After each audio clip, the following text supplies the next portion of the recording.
करने से भी सिद्धियां मिलती है। गुरु जी पर बल श्रद्धा रखनी, श्रद्धा। गुरु पूर्णिमा चल कर के आ रही है परसों 10 तारीख को। किस किस ने गुरु बना रखे हैं, हाथ खड़े करो। और जय का नाम बनाया हुई बने जाओ। जय के नाम वनी छपते गुरु शिव जी छो। शिव जी सबका गुरु है साहब, जगत गुरु है, सदगुरु है भगवान शिव। जय कह पर सर्द न बन बल, कई महाराज पर सर्द न बन तुम्हारे, तो तुम्हारा गुरु शिव जी है बस, जगत का गुरु है। तो कलयुग मां गुरु बनों पड़तो छो, गुरु पूजा अरदास। और सुनो, सिद्धियां चाहते हैं, अपना काम बनाना चाहते हो, तो ब्राह्मणों का सम्मान करना सीखो और ब्राह्मणों को बल भोजन कराओ। सुन रहे? ब्राह्मणा नाम तृप्ति करा, ब्राह्मण भोजन। ब्राह्मणों को भोजन बहुत प्यारा है साहब। भगवान का द्वि मुख छो बल, कौन कौन से? एक अग्नि और दूसरे बल ब्राह्मण। क्यों बता रहे जी? मुख छो भगवान का, अग्नि और ब्राह्मण। अग्नि में स्वाहा, स्वाहा अग्नि की पत्नी का नाम है स्वाहा। स्वाहा स्वाहा जब आप करते हो तो भगवान को बल आप भोजन करो लगे। और ब्राह्मण का मुख में आहा, क्या छो? आहा। ब्राह्मण देवता जब भोजन कर बल तुम्हारे घर पर, और भोजन करते जग डकार लेता, डकार लेके आहा, बोलो जय श्री राम। आहा, आनंद आ गया, बढ़िया भोजन बना रखा। और जब डकार लेते हैं तो 3 डकार से बल भगवान प्रसन्न हो जाते।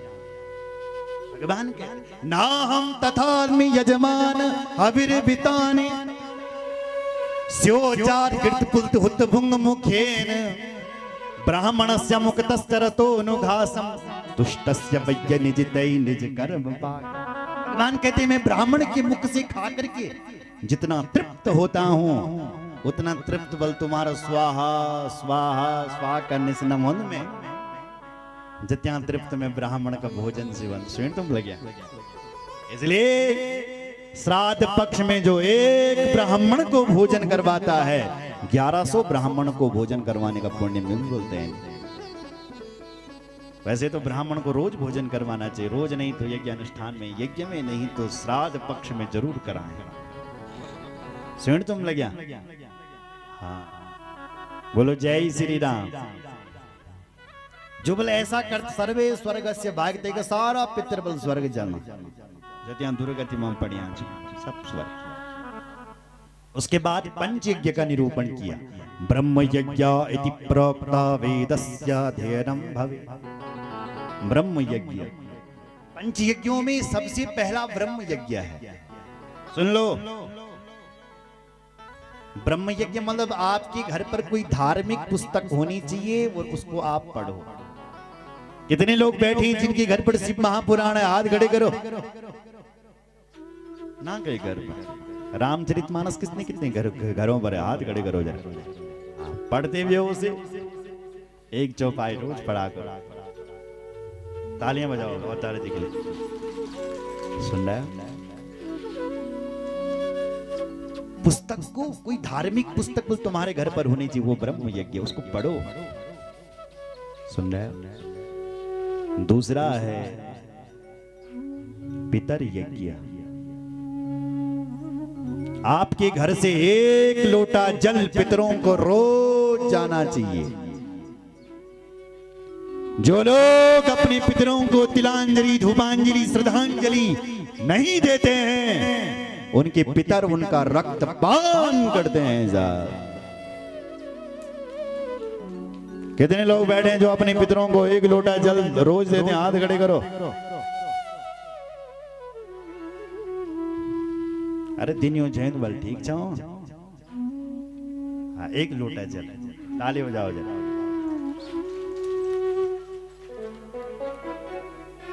और अगर रोज नक दे सकते तुम, अमावस्या के दिन देने चाहिए। अमावस्या पितरों के लिए होती है, और पूर्णिमा देवताओं के लिए होती है, अमावस्या को पितर यज्ञ। तीसरा है देव यज्ञ। आपके घर पर रोज दीपक जलना चाहिए। जलाते हैं सब, धूप जलनी चाहिए, अगरबत्ती न जलोन बल। क्या न जलोन साहब? बोले अगरबत्ती में बांस होता है और बांस जलाने से पितृदोष लगता है, इसलिए अगरबत्ती ना जलाए। हमारे कर्मकांड में भी धूप दीपम समर्पयामि है, अगरबत्ती समर्पयामि ना का कि लिखूं साहब? धूप दीप चढ़ाओ ना भगवान, अगरबत्ती क्यों जला रहे हो? धूप विजयी के लिए जलाई जाती है। दीपक साक्षी होता है। दीपक यानी गवाहीदार। देखो भाई, कोर्ट में जो फैसला होता है वो कब फाइनल होता है? जब गवाहीदार आता है। जब तक कोई गवाही देने वाला नहीं है तब तक वो फैसला पूरा नहीं हो सकता। उसी प्रकार बल जब हमारो शुभ और अशुभ कर्मों को, हमारो पाप को और पुण्य कर्म को जब हिसाब किताब अनुमति, तब गवाही कौन देगा कि तुमने कितने शुभ कर्म किए हैं? दीपक देगा, प्रत्यक्ष दीपक। ये इसलिए हर मंदिर में अखंड दीपक जलते हैं, हर यज्ञ अनुष्ठान में अखंड दीपक जलते हैं, क्योंकि दीपक साक्षी है, प्रत्यक्ष है, गवाहीदार है दीपक हर पूजा का।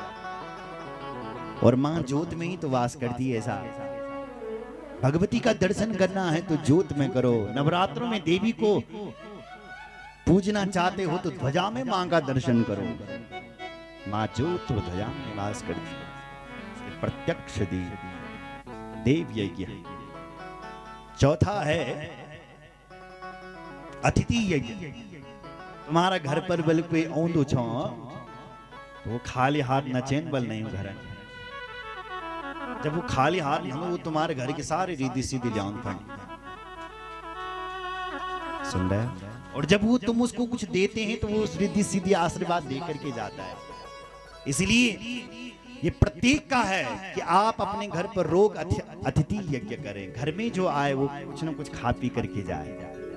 कुछ नहीं है तुम्हारे पास, जल ही दे दो ना एक गिलास। दक्षिणा नहीं है तो कुछ खाने पीने का सामान ही दे दो।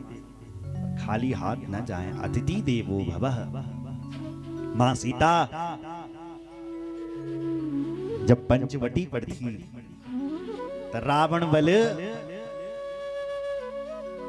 साधु बनिते आया, कहन बैठी कि मां भिक्षा दीजिए, भिक्षा दीजिए। और कहा कि मैं रेखा के भाड़ से ही भिक्षा लूंगा, भीतर बेटे नाम में लेने भिक्षा, नहीं तो मैं खाली हाथ जाऊंगा। मां सीता ने सोची कि अगर ये ब्राह्मण, ये साधु यदि खाली चले गया तो मेरा धर्म नष्ट हो जाएगा। और ये कह रहा रेखा के अंदर से लूंगा नहीं, बाहर आना पड़ेगा, नहीं तो खाली हाथ, अगर ये खाली हाथ चले गया तो मेरा बल धर्म नष्ट हो जाएगा। तो एक गृहस्थी के घर से कोई खाली हाथ गया, इसलिए मुझे अपने धर्म की रक्षा करनी चाहिए। मां सीता लक्ष्मण रेखा से बाहर आई, होते साधु बल भिक्षा दी। वो कोई साधु तो था नहीं, वो तो रावण था, मां का हरण करके ले गया लंका। किसी ने मां सीता से कहा, मां सीता तुमने तो धर्म की रक्षा की, अब आपकी रक्षा कौन करेगा? मां सीता ने कहा है, जिस धर्म की मैंने रक्षा की है वही धर्म मेरी रक्षा करेगा, क्योंकि रामो विग्रहवान धर्मः, राम